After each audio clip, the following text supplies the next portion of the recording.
சின்ன பொட்டிக்கா ஆரம்பிச்சு இன்னைக்கு ஒரு பெரிய பிராண்டா ஆன்லைன்ல வளர்ந்துருக்காங்க. இது எவ்வளவு கஷ்டம்னு தெரியுமா? நம்ம பக்கத்தாலேயே இருந்த ஒரு பிசினஸ் இன்னைக்கு டிஜிட்டல் வேர்ல்டுல எவ்வளவு பெரிய வெற்றி ஆச்சுன்னு தெரியணுமா? அப்போ இந்த வீடியோவை மறக்காம பாருங்க. Welcome to business diaries. நான் உங்க ஹனீஃப். 2000 ரூபாய் 3000 ரூபாய் பட்ஜெட்ல ஒரு சின்ன பொட்டிக் ஆரம்பிச்சவங்க நிறைய பேருக்கு இது ஒன் சைடு இன்கம்னு தான் தெரியும்.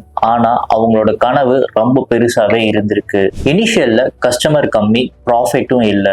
ஆனாலும் அவங்க கைவிடாமே தான் இருந்திருக்காங்க. வீக்கெண்ட்ஸ்ல எக்ஸ்போல ஸ்டால் வச்சு கொஞ்சம் கொஞ்சமா அவங்க கஸ்டமரை இன்க்ரீஸ் பண்ணியிருக்காங்க. இது வரைக்கும் லோக்கல் கஸ்டமரா வச்சிருந்தவங்க இன்னைக்கு இன்டர்நேஷனல் லெவல்ல கஸ்டமர்ஸை பில்ட் பண்ற அளவுக்கு அவங்களோட growth-அ மேக் பண்ணியிருக்காங்க. ஆனா அவங்க இன்ஸ்டாகிராம், ஃபேஸ்புக்ல போஸ்ட், ஸ்டோரிஸ், ரீச்சஸ் இது மூலியமாவே கஸ்டமர்ஸை அட்ராக்ட் பண்ணியிருக்காங்க. எல்லாருமே பொட்டிக் வந்து தான் வாங்கணுன்ற கான்செப்டை தள்ளி வச்சுட்டு அவங்க கஸ்டமரை தேடி போய் அவங்களோட ப்ராடக்டை ரீச் பண்ணுறதுக்கான ஒரு ப்ராசஸை பில்ட் பண்ணியிருக்காங்க. ஆன்லைன் பேமெண்ட், சிஓடி இந்த மாதிரி ஃபெசிலிட்டிஸுமே கொடுக்கறதுனால இவங்களோட பிராண்டு ட்ரஸ்டபிளாகவும் லாயலாகவுமே மேக் ஆயிருக்கு.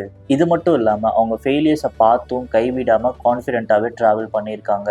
அவங்களோட ட்ரீம் ரொம்பவே பெருசுதாங்க. இன்னைக்கு ஒரு சென்சேஷனல் பிராண்டாக போயிருக்கிறதுக்கு முக்கியமான காரணம் என்னவா இருக்கும்னா consistency, quality, loyalty and trust மட்டும்தாங்க. ஆனால் இந்த வீடியோ எல்லா பொட்டிக்ஸுமே கஷ்டப்பட்டு இந்த அளவுக்கு ஒரு சென்சேஷனலாக ஒரு பிராண்டிங்கை கிரியேட் பண்ணி இன்னைக்கு இன்ஸ்டாவில் நிறைய சேல்ஸை க்ரோத் பண்ணிட்டு இருக்க இன்ஸ்பிரேஷன் பீப்புள்ஸ் என்னோட பிக் ஹேட்ஸ் ஆஃப். இது மாதிரியான நிறைய பிஸ்னஸ் ஸ்டோரிஸ் உங்களுக்கு வேணும்னா மறக்காமல் லைக் பண்ணுங்கள், ஷேர் பண்ணுங்கள், சப்ஸ்கிரைப் பண்ணுங்கள். உங்களோட சின்ன சின்ன விஷயமும் எனக்கு பிக் மோட்டிவேஷனாக இருக்கும்.